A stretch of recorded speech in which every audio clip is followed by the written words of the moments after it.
Good evening and welcome to The World Today. I'm in Africa, in Tanzania, to discuss with Professor Issa Shivji, a veteran of the radical movement in the country, one of the leading public intellectuals, not just in Tanzania, but in the whole of Africa. It's interesting that one is in Tanzania because this is one of the few countries in the region, in East Africa, which has not had some of the more extreme displays of violence, which we have seen in, for instance, its neighbors Kenya and Uganda. And to a large part, I think this is the result of the legacy left behind by Julius Nyerere, the first or the founding president of the newly independent Tanzania, which once was known as Tanganyika. And so it's appropriate to come to this country where there has been, harmony compared to the rest of the continent and its different states. Professor Shivji, very nice to be here and very nice to be with you. Before we move on to discussing your country and your work, I'd like to know a bit more about you. You were born here?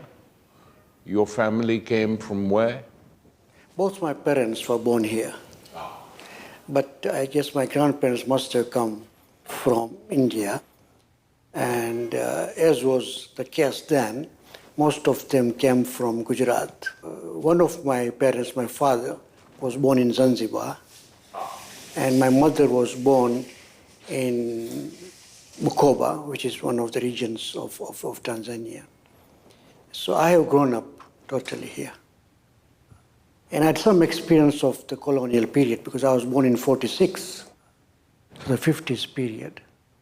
And I also witnessed Tanganyika's independence in 1961. And what was the atmosphere during the independence struggle as a young person?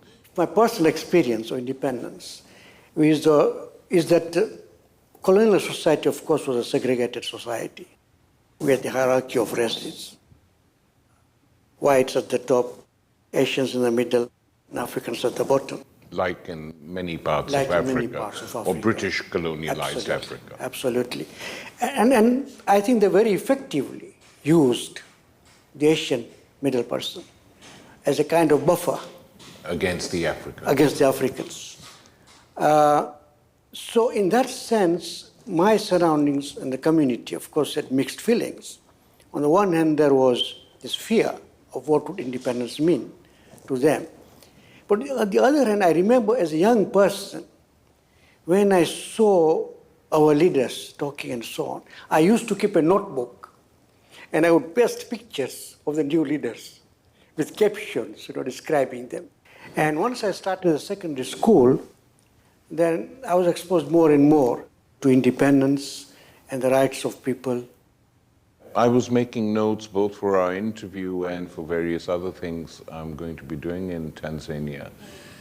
And I reread this morning the famous Arusha Declaration made by Julius Nyerere, written as a manifesto for his party, effectively, almost exactly 50 years ago. Yes. Now, at that time, Issa, I don't know about you, but many of us who were following Africa closely, we didn't criticize it, but we thought, oh, well, what does it mean? It's not radical enough. Yes. Why isn't he talking about making a revolution, etc., etc. Reading it today in the cold light of day, 50 years later, I found it astonishingly radical. It explains what socialism should be. Not simply the state is there, but the participation of ordinary people in transforming their own lives. A lot of attention is paid to that. The right of people to speak their minds, to participate at every level of the state, freedom of the press, etc., etc., etc. And yet, you feel that if the Arusha Declaration were implemented, to even talk about it being implemented now in Eastern Africa, or say the whole of Africa, why not? People would sit up and say, you guys are mad. Yet this is something a party in Eastern Africa tried to do 50 years ago. You're absolutely right. And we, as young radical students at the time, were critical, particularly on Nyerere's views on socialism. And we felt that he wasn't going far enough. And we had debates. And I must say, with hindsight, that he tolerated us a lot. The government? Yes, the government. They didn't stop you debating? No, they didn't stop. See, I think one thing that has sort of dawned upon us, young radicals of the time, given the current situation everywhere in the world, is that Nyerere's nationalism was in many ways a kind of unique nationalism. It was not narrow nationalism. One thing that he really fought against was any kind of expressions of ethnicity, race, and so on. And one of the things that he firmly believed on, which of course has been the long tradition of socialism, is equality of all human beings. And he took it very seriously, although we didn't appreciate at the time of the unity. Because he kept saying that what we are trying to do is to build a nation. We have not inherited a nation from colonialism.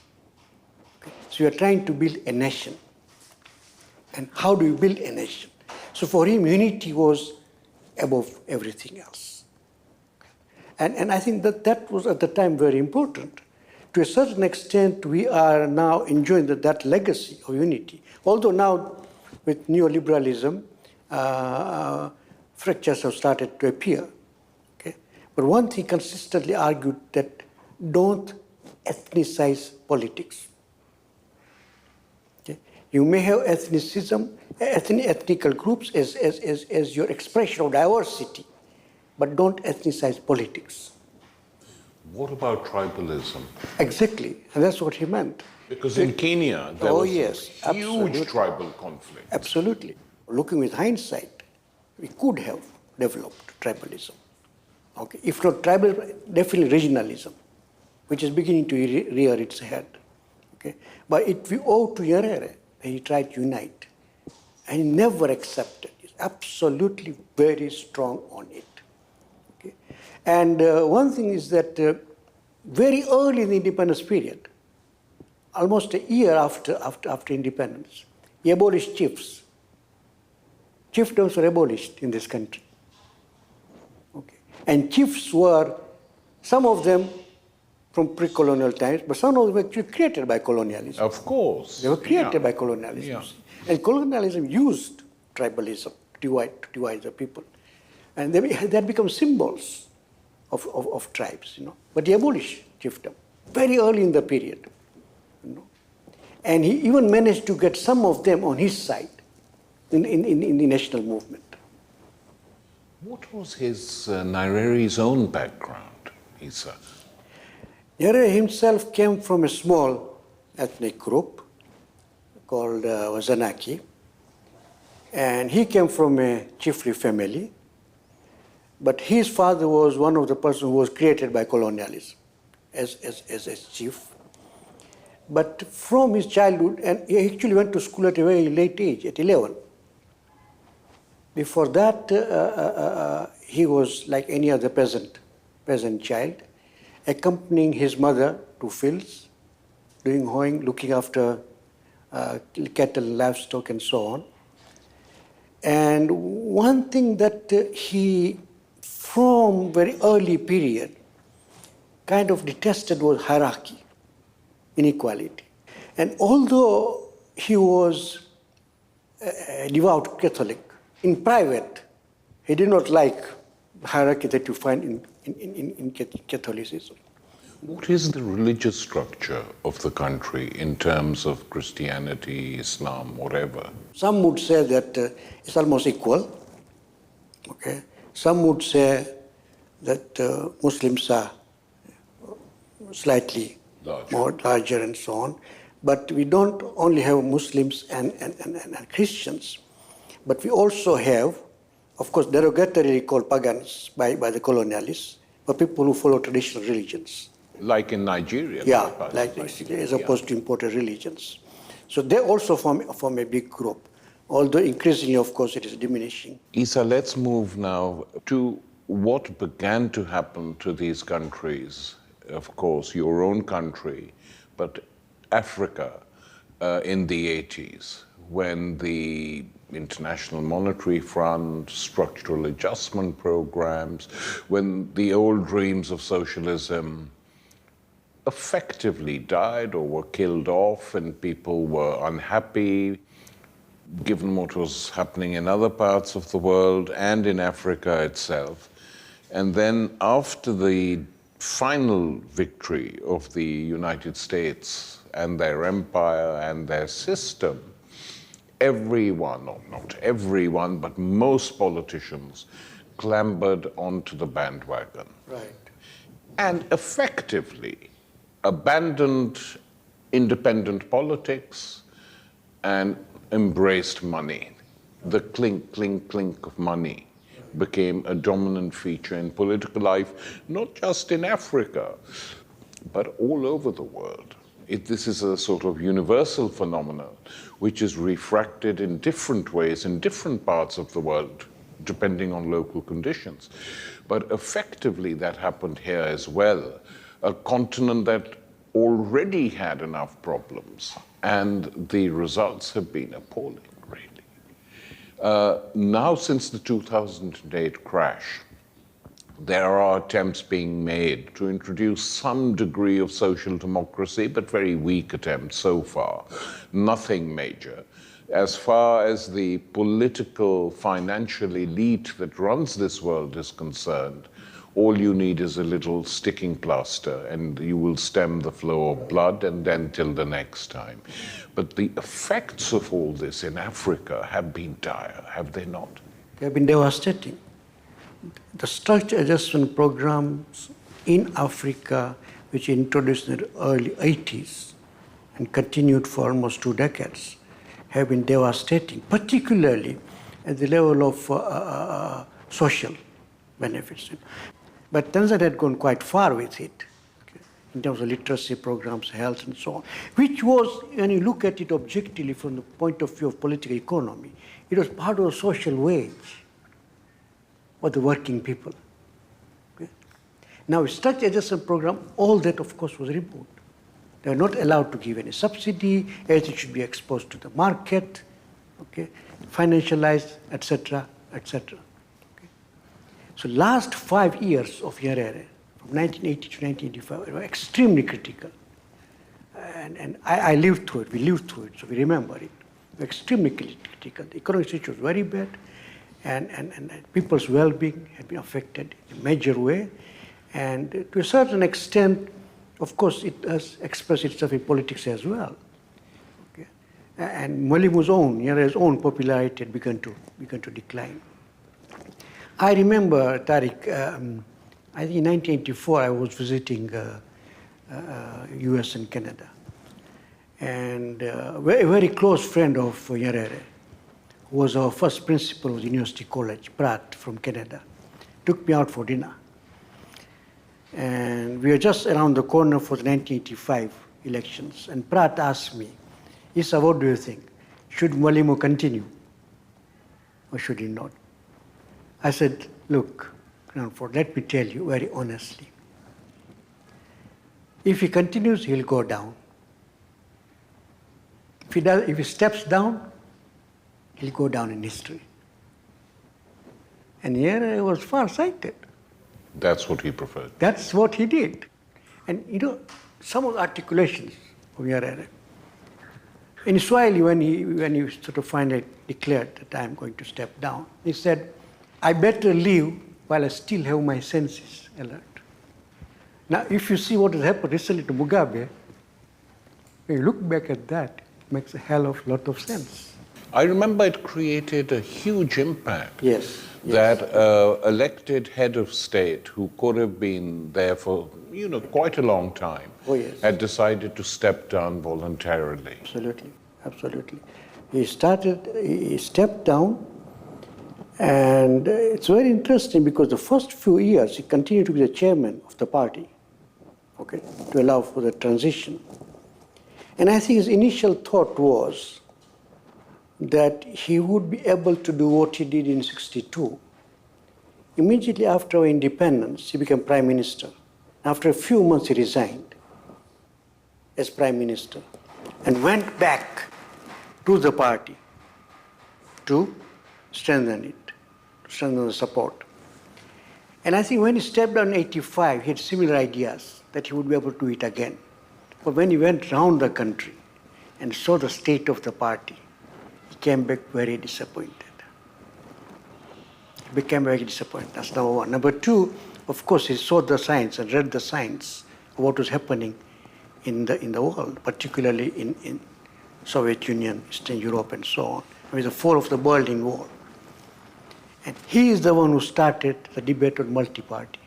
So we built our leader, deliberately we build up our leader, and he also becomes this symbol of the new order. This is a dilemma of this movement. Sometimes you build the leader to the extent that at the end, when you think you have become free, the fellow has become so powerful you don't know what to do with him. He said that for him, one party was not a matter of principle, but it was necessary. Because if we allowed multi-party, inevitably, in a country which did not have a nation, these parties will become inevitably some kind of ethnic groups with ethnic support. At that time, we didn't quite appreciate it. It's actually thinking back. Exactly. It's true. It's true. And happened in other countries. It has happened in other countries. He tried. I can't say with a lot of success, but he tried quite hard to have internal democracy within the party. Although at the end of the day, of course, Nyerere came out on the top.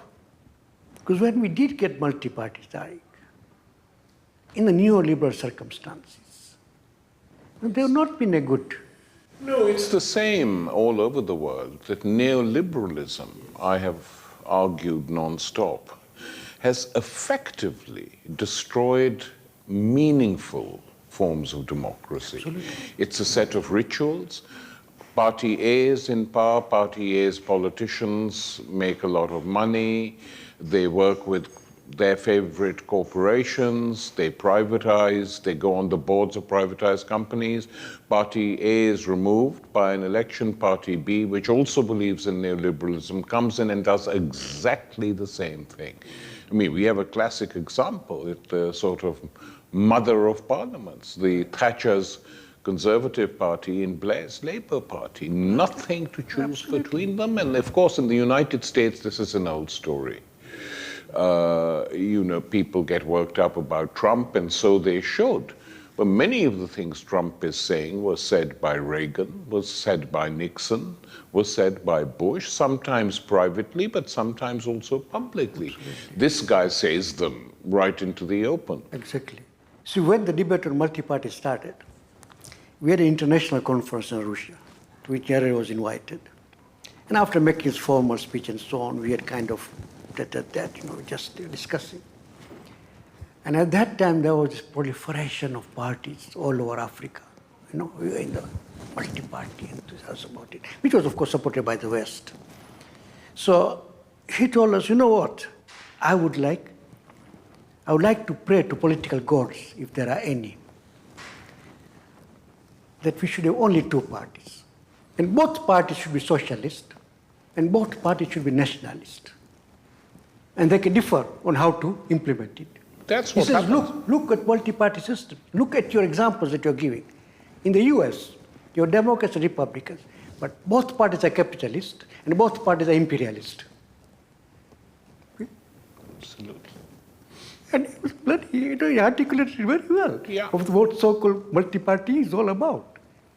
Yeah, and of course now this is becoming clearer and clearer to many people. So young people in many parts of the world tend not to vote because they say it doesn't matter. But linking up to all these things, the effects and impact of neoliberalism on the continent as a whole and what it's done, increased poverty, created and enlarged a class of wealthy semi-businessmen, semi-brokers who work with the West and who run these countries in different ways. And then they came up with a new way of taking people, intelligent young people, who could have been civil servants, who could have been teachers, who could have been doctors, who could have played a big part in developing these states.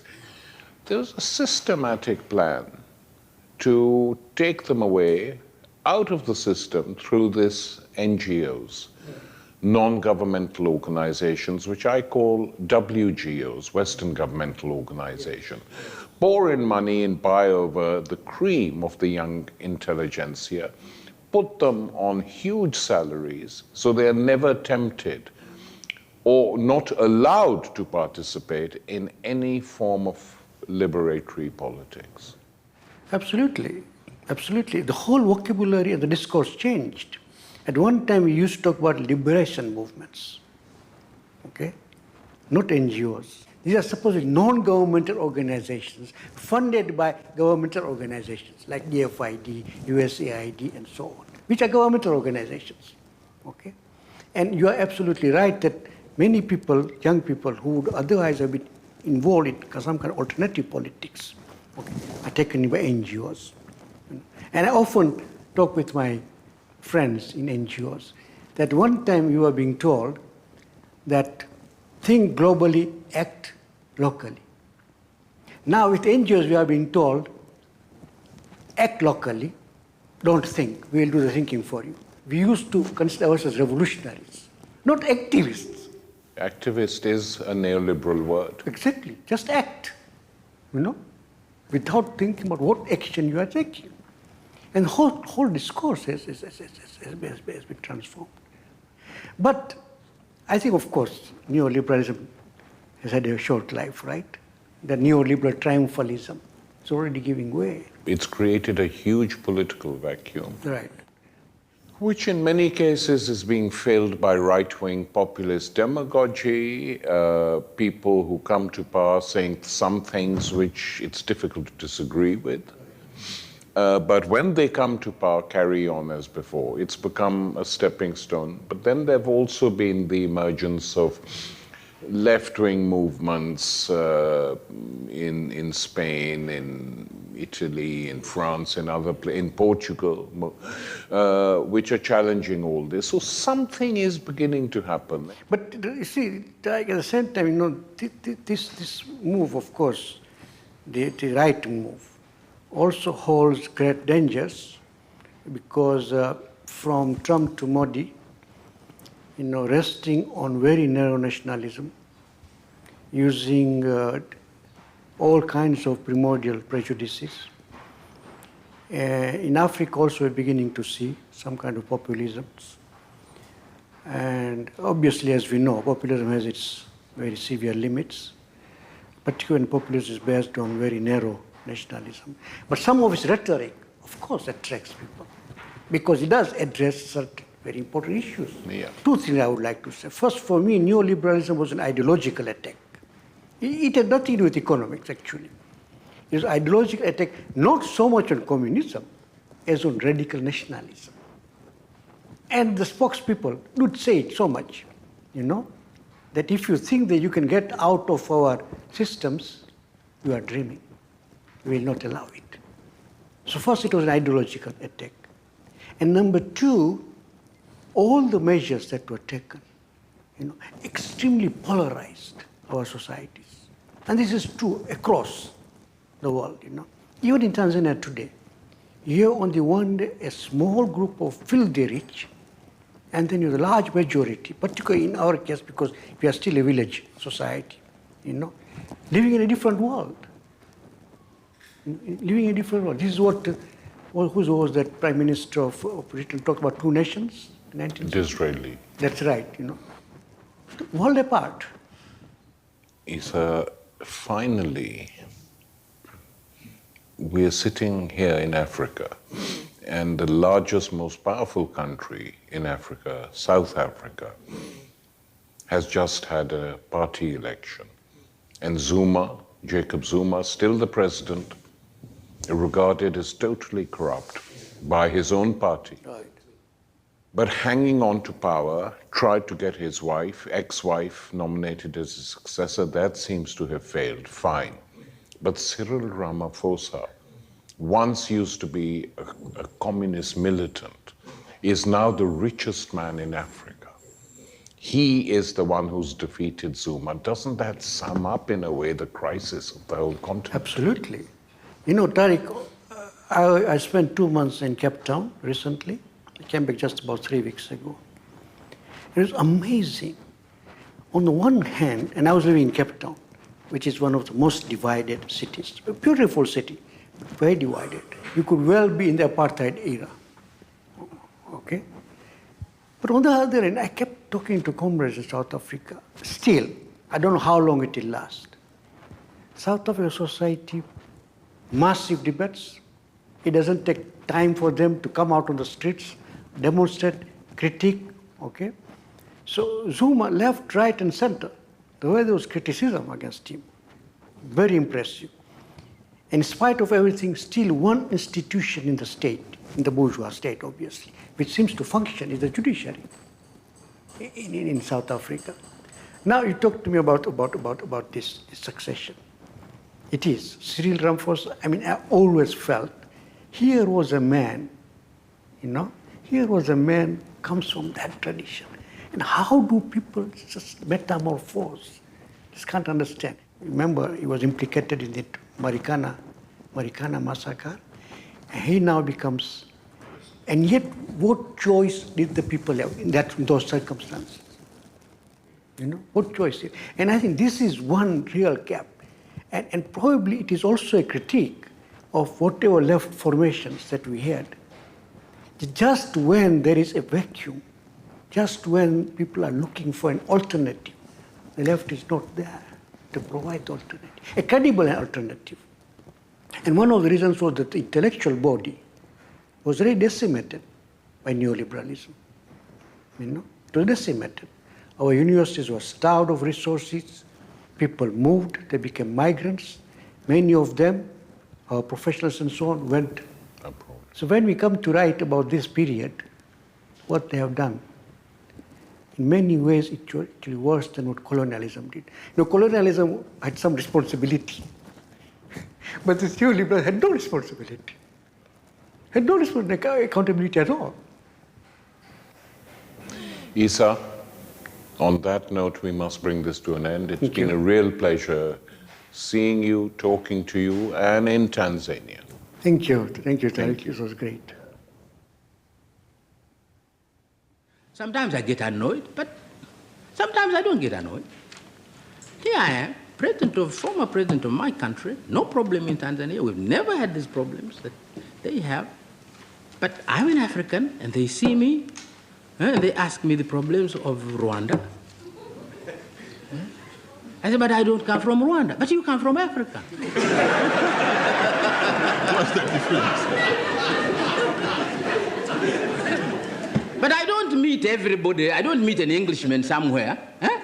If Blair was to come to Dar es Salaam, I don't ask him what is happening in Bosnia.